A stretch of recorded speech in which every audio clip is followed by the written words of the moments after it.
రాత్రి episode big boss గురించి మాట్లాడుకుంటే నిన్న నాకైతే అనిపించింది పెద్ద దగ్గర పడే కొద్ది కూడా మ్యాటర్ లేకుండా పోతుందేమో అనిపిస్తుంది. నిజంగా రాత్రి ఎపిసోడ్లో కొంచెం ఎంటర్టైన్మెంట్ పార్ట్ చూసుకుంటే వాళ్ళు సీరియల్ ఆర్టిస్టులు వచ్చారు, కాస్త ఎంటర్టైన్ చేశారు. Okay, no problem. కానీ ఇక అవినాష్ వంతు అవినాష్ కృషి చేస్తూనే ఉన్నాడు అందరిని కూడా ఎంటర్టైన్ చేయాలని. ఏదో దొంగ పోలీస్ ఆట కూడా ఆడారు. ఆ ఆటలో కూడా ఓడిపోతే ఎవరినైతే నువ్వు కనిపెట్టలేదు అవినాష్ మొత్తం అందరూ ప్రైజ్ మనీస్లోంచి 1240 ఇచ్చాడు, మళ్ళీ తీసుకుంటానని కూడా చెప్పాడు. కాబట్టి నిన్న జరిగిన టాస్క్ అంతా కూడా ఒక అవినాష్కే చుక్కలు చూపించిన టాస్క్ లాగా అనిపించింది నాకైతే. కానీ ఒక్క మాట, ఏ మాటకి ఆ మాట చెప్పాలి, అవినాష్ టాలెంట్ ఎంత ఇంప్రూవ్ అవుతుందంటే రోజు రోజుకి. నిజంగా బిగ్ బాస్ చూడాలని కొంచెం ఆశ ఏదైనా బతికుంది అంటే ఖచ్చితంగా అది ఒక అవినాష్ పర్ఫార్మెన్సే ఖచ్చితంగా చెప్తా. ఎందుకంటే అవినాష్ అంత ప్రాణం పెట్టి దాన్ని బతికిస్తున్నాడు బిగ్ బాస్ని. ఎవరు కూడా మోర్ దెన్ పీపుల్స్ కొంతమంది వెళ్ళిపోయిన తర్వాత బిగ్ బాస్ చూడడం మానేశారు. అలాంటి బిగ్ బాస్ని మళ్ళీ పట్టాలు ఎక్కించే ప్రయత్నం చేసేదే ఒక అవినాష్. లోపల నిన్న జానపద గీతం సంథింగ్ బుర్రకాదో అంటారు దాన్ని తెలంగాణ స్లాంగ్లో. ఒక్కొక్కరి గురించి, కంటెస్టెంట్స్ గురించి, వాళ్ళ క్యాపబిలిటీ గురించి చాలా చక్కగా మాట్లాడాడు, చాలా అర్థవంతంగా పాడి వినిపించాడు. నిజంగా అది అప్రిషియేట్ చేయవలసిన మూమెంటే. నాకైతే బాగా అనిపించింది. Avinash is the best entertainment, best gamer.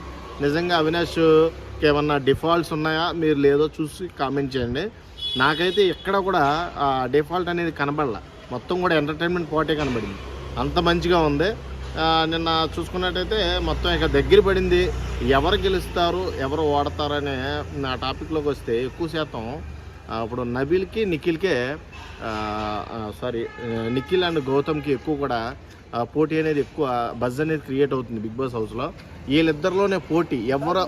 ఎవరైతే అందిపుచ్చుకుంటారో వాళ్ళని మనం చూద్దాం అన్నట్టుగా అందరూ కూడా జనాలు వెయిట్ చేస్తున్నారు. ఎవరికి నచ్చిన ఓట్లు వాళ్ళు వేయండి అన్నప్పుడు మోర్ దెన్ ఓట్స్ ఎక్కువ నిఖిల్ అండ్ నబీల్కి, గౌతమ్కి పడుతున్నాయి. నబీల్కి 3వ ప్లేస్లో పడుతున్నాయి. అంటే ఇప్పుడు వీళ్ళిద్దరూ కూడా ఎక్కడైతే కప్పు గెలవాలనే రేసులో ఉండే ఫైట్ ఉంది చూడు, ఆ ఫైట్ మటుకు ఎక్కడ తగ్గేదేలే అని నిరూపించుకోవడానికే చూస్తున్నారు. బాగుంది, ఇలాగే ఉండాలి. కానీ నబీల్ అండ్ ప్రేరణకి, అవినాష్ని కూడా గుర్తించండి. కొన్ని ఓట్లు వాళ్ళకు కూడా పడితే వాళ్ళకు కూడా కొంచెం బజ్ క్రియేట్ అవుద్ది. ఫైనలిస్ట్గా అయ్యారు అంటే, టాప్ 5కి వెళ్ళారు అంటేనే ఒక లక్ష్యంతో వెళ్ళారు, ఒక ఆటతో వెళ్ళారు, మంచి ధ్యేయంతో వెళ్ళారని నా ఒపీనియన్. ఆ ఒపీనియన్ కాస్త కొంచెం మెరుగుపరుస్తారని నాకు చిన్న ఆశ. ఇంకా చూసుకుంటే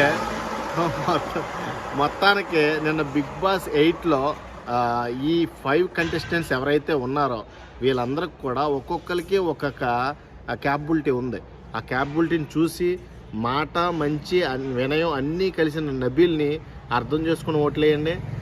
ఎంటర్టైన్మెంటు, ఆట 2 ఆడి ఇప్పటికీ కూడా బిగ్ బాస్ హౌస్లో ఎవరిని కూడా డిసప్పాయింట్ చేయకుండా ఎంటర్టైన్ చేసే అవినాష్ని చూసి ఓట్లేయండి. అలాగే ప్రేరణ మారదు అనుకున్న ప్రేరణ మార్పు చూసి ఓట్లేయండి. అలాగే నిఖిల్ మంచోడు కాదు అన్నట్టుగా అందరూ కూడా పోర్ట్రేట్ చేశారు నిఖిల్ని. కానీ అతనిలో మంచితనం ఎక్కడికి పోలేదు. అతనికి చాలా ఫైనాన్షియల్ స్ట్రగుల్స్ ఉన్నాయి. అంటే లైక్ ఇప్పటికి కూడా 2 రూమ్లోనే ఉంటున్నాడంట. దాన్ని చూసి మీరు ఓట్లేయండి. అంటే వారి పర్సనాలిటీలు చెప్తున్నాను నేను. అలాగే మన గౌతమ్కి అంటే అన్ని విధాల సపోర్ట్ ఉంది, కానీ ఒక పర్సనల్ సపోర్ట్ కావాలి. ఈ కప్పు విన్నింగ్తో అతనికి పర్సనల్ సపోర్ట్ వస్తుందని, తనకు కూడా ఒక విన్నింగ్ స్పిరిట్ కావాలి. ఎక్కువగా డిమోటివేట్ అవుతూ ఉంటున్నాడు.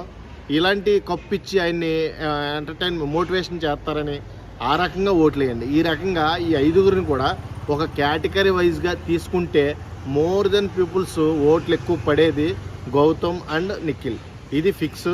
వీళ్ళిద్దరిలోనే విన్నర్ ఒకడు. బెస్ట్ పార్ట్ ఆఫ్ ఎంటర్టైన్మెంట్ ఇచ్చేవాడే బెస్ట్ విన్నర్ అవుతాడని నా ఒపీనియన్.